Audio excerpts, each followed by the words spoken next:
और इस वक्त सबसे पहले मैं जय हिंद से शुरुआत करना चाहूंगा। जय हिंद। जय हिंद।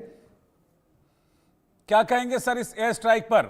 मतलब सटीक निशाना, सटीक टाइम, जैसा कि प्रधानमंत्री मोदी ने कहा था, लाइन भी आप तय कीजिए, लोकेशन भी आप तय कीजिए, टाइम भी आप तय कीजिए और कैसे स्ट्राइक करना आप तय कीजिए। सब कुछ तय किया और कर दिया अटैक। बिल्कुल। माननीय प्रधानमंत्री जी ने बोला था ये अनइमेजिनेबल पनिशमेंट होना चाहिए टेररिस्ट का और उनके बैकर्स का।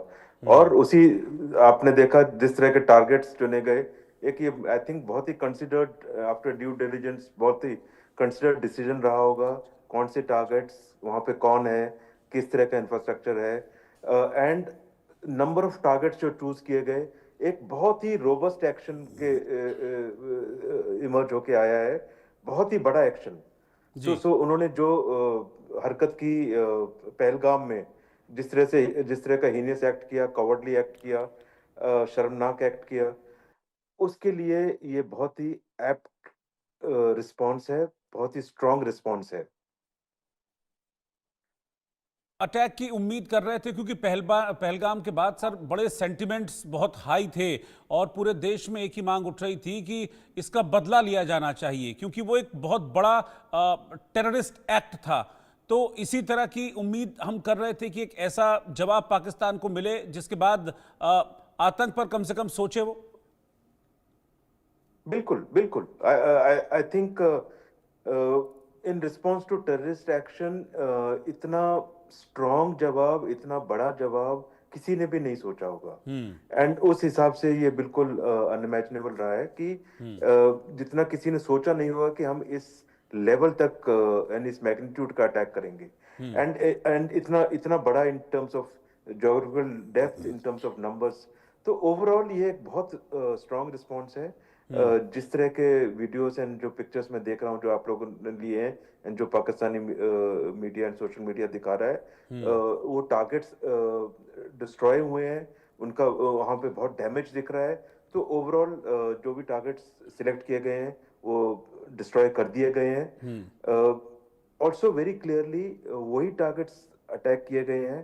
तो प्रिसीजन बॉम्बिंग की गई है, प्रिसीजन वेपन्स का इस्तेमाल हुआ है, किसी कॉम्बिनेशन में स्ट्रॉन्ग वेपन्स का भी इस्तेमाल हुआ है। एंड प्रिसीजन के कारण कोई भी कोलैटरल डैमेज बिल्कुल मिनिमम है। तो मेरे को नहीं लगता ज्यादा कोई सिविलियन इसमें कैजुअलिटी हुई होगी। ये तो इतने बड़े अटैक के बावजूद आई थिंक हमारी तरफ से जो प्लानर्स हैं, जो एग्जीक्यूशन कर रहे हैं, उन्होंने भी काफी संयम एंड कैलिब्रेटेड वे में इसको अंजाम दिया है। सर, वायुसेना का इस ऑपरेशन में, ऑपरेशन सिंदूर में एक बड़ा रोल रहा है, क्योंकि भारतीय वायुसेना के विमानों ने ही ये स्ट्राइक किया है।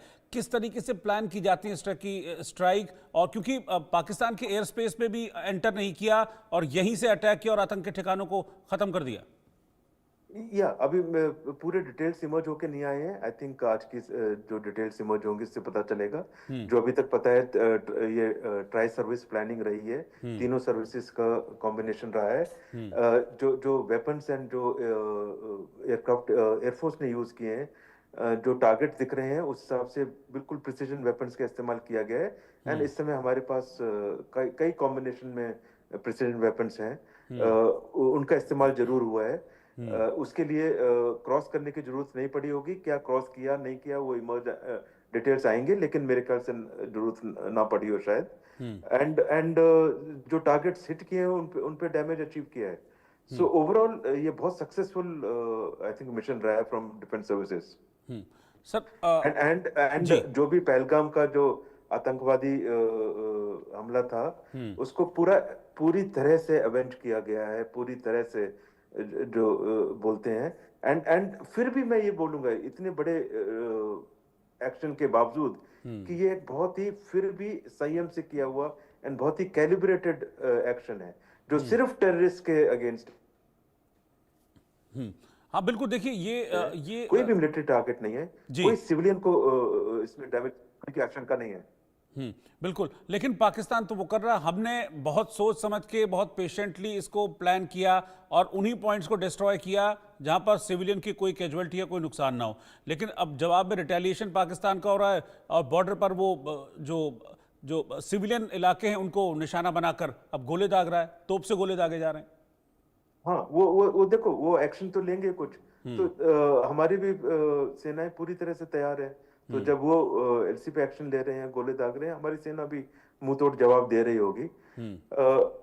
हमारे लिए बहुत क्लियरली टेररिस्ट टारगेट्स थे। वो टेररिस्ट एक्ट के कारण हमने ये एक्शन लिया। उनके लिए तो हमारे देश में कोई टेररिस्ट टारगेट है नहीं। तो जो भी वो एक्शन आगे लेंगे, वो ज्यादातर मिलिट्री टारगेट्स ही टारगेट करेंगे। ओके, एंड इसलिए उसको देखना जरूरी है। हमें पूरी तरह से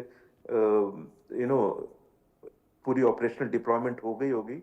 एंड आने वाले समय में जो भी एक्शन वो लेते हैं उसको इफेक्टिवली डिफेंड करना होगा, ताकि हमारा डैमेज मिनिमाइज हो। उसके बाद हमारे जो एक्शंस होंगे वो हमारी सेनाएं मिलके तय करके लेंगी।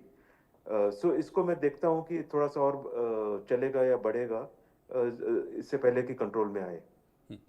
सर, ये 22 अप्रैल के बाद से ही लगातार न्यूक्लियर हम एक न्यूक्लियर स्टेट हैं, इस तरह के स्टेटमेंट्स पाकिस्तान की तरफ से दिए जा रहे थे। और अब भी इस अटैक के बाद फिर उनके रक्षा मंत्री जो ख्वाजा आसिफ हैं फिर कह रहे हैं कि हम न्यूक्लियर स्टेट है। आपको लगता है कि इतना मादा है पाकिस्तान में कि वो न्यूक्लियर वेपन इस्तेमाल कर सकता है, जिस तरह की धमकी वो बार बार देता रहता है?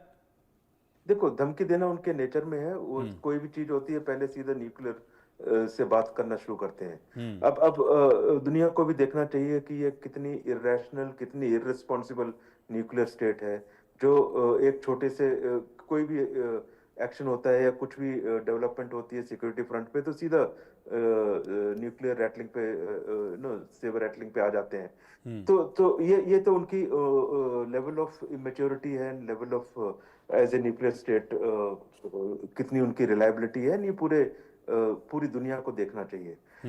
हमारी तरफ से कभी ऐसा नहीं हुआ, बिकॉज हमारी लीडरशिप बहुत मैच्योर है। हमारा philosophy of dealing with nuclear weapons बहुत इवॉल्व है, एंड बहुत रिस्पॉन्सिबली इन सब चीजों को हैंडल किया जाता है। आपने पूछा क्या वो इसका जवाब में न्यूक्लियर ऑप्शन या कुछ ऐसा कर सकते हैं? Answer is no. अभी ये तो कन्वेंशनल लेवल पे है। वो जो भी अभी करेंगे कन्वेंशनल लेवल पे करेंगे। एंड अगर वो सोचते हैं कि न्यूक्लियर धमकी देके या वो कुछ न्यूक्लियर वेपन यूज करेंगे एंड उसका अंजाम उसके फेवर में होगा, तो वो बिल्कुल गलत सोचते हैं। अगर वो ऐसी कोई भी हरकत करते हैं, चाहे टैक्टिकल लेवल पे या प्रॉपर न्यूक्लियर वेपन, वो उसके बाद पाकिस्तान का नामो निशान नहीं रहेगा। बिल्कुल। और हमने ये देखा कि इस एयर स्ट्राइक से पहले भी पाकिस्तान बाकी के विश्व का समर्थन जुटाने की कोशिश कर रहा था। वो ब्रिटेन के पास भी गया, वो अमेरिका के पास भी गया, वो रशिया के पास भी गया। लेकिन अब पूरी दुनिया जानती है कि पाकिस्तान क्या है और किस तरीके से आतंक को पनाह देता है। इसीलिए इस अटैक के बाद भी डोनाल्ड ट्रंप ने कह दिया कि भाई तुम हिंदुस्तान पर अटैक करने की सोचना भी मत। हाँ, सही बोला उन्होंने। एंड अब पाकिस्तान को दोबारा जाना चाहिए कि देखो, इंडिया ने हमारे कौन कौन से टारगेट्स अटैक कर दिए।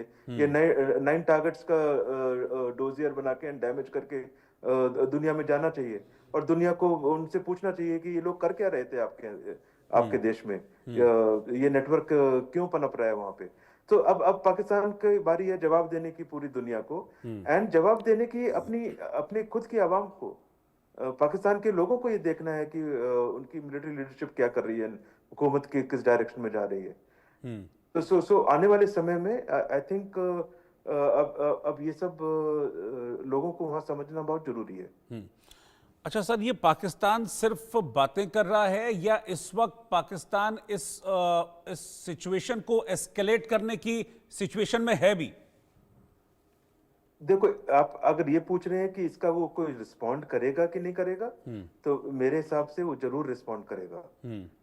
कुछ ना कुछ रिस्पॉन्ड जरूर आएगा। वो भी कुछ 9-10 टारगेट चुन के, ऑप्टिक्स के लिए नंबर ऑफ टारगेट सिमिलर होंगे, एक तो ज्यादा ही होंगे। पर वो किस लेवल का डैमेज प्लान करते हैं, किस लेवल का डैमेज अचीव करते हैं, बिकॉज हम भी पूरी तरह से डिप्लॉयड हैं, अपने डिफेंड करेंगे जो भी एक्शन वो लेते हैं। सो उसके बाद हमें कैलिब्रेट करना पड़ेगा। बट आने वाले समय में थोड़ा बहुत जरूर एक्शन एंड रिएक्शन होगा, पर उसको देर आफ्टर कैलिब्रेट करने की जरूरत है, जो मेरे हिसाब से दोनों तरफ से होगा, और पाकिस्तान की तरफ से भी होना जरूरी है। क्योंकि हमने टेररिस्ट टारगेट स्ट्राइक किए हैं, एक भी मिलिट्री टारगेट नहीं किया। वो जो करेंगे वो मिलिट्री टारगेट होगा। उसके रिस्पॉन्स में हमारे पास दोनों चॉइस हैं। एक बहुत स्ट्रॉन्ग मिलिट्री रिस्पॉन्स करें उनके मिलिट्री टारगेट पे, या एक कैलिब्रेटेड करें। हमारी लीडरशिप एंड सेना बहुत रैशनली सोचती हैं। इनिशियली कैलिब्रेटेड रिस्पॉन्स होगा, बट कोई लिमिट के बाहर जाएगा तो ऑब्वियसली हम एस्केलेशन से डरते थोड़ा ना है। अगर आगे चलती है एस्केलेशन तो उसको हैंडल करेंगे। हमारे जो एयर डिफेंस सिस्टम हैं वो इतने कैपेबल हैं कि पाकिस्तान अगर अपने लड़ाकू विमान या मिसाइलें भेजता है तो उसको वहीं पर हम खत्म कर दें हवा में? हाँ जरूर केपेबल है, उसके लिए एक्शन लिया जाएगा। पूरा केपेबल है, डिप्लॉयड है पूरा। तो जो भी करते हैं, देखो जैसे हमने स्टैंड ऑफ वेपन्स यूज किए, उनके पास भी स्टैंड ऑफ वेपन्स हैं। वो भी अगर एलसी या बॉर्डर के पास के कुछ टारगेट्स हैंडल करते हैं, जो मेरे अंदेशे में वो करेंगे, उसके लिए वो अपने काफी अंदर से बॉम्ब्स गिरा सकते हैं। उसको कैसे हैंडल करना, क्या करना, वो उसकी स्ट्रेटजी होगी। पर उनको ये देखना है कि किस लेवल पे ले जाते हैं। उनकी तरफ से इसके एस्केलेशन पे कंट्रोल होना जरूरी है। यही भाषा देश दुनिया के लीडर्स उनको बता रहे हैं। पर मुझे पूरा भरोसा है कि वो सुनेंगे नहीं। वो अभी इनिशियली एक्शन जरूर कुछ ना कुछ लेंगे। उसके लिए हमें तैयार रहना चाहिए अपना डैमेज मिनिमाइज करने के लिए। एंड उसके बाद हमारी एक्शन डिक्टेट होंगे उनके वो क्या अचीव करते हैं ऑन ग्राउंड।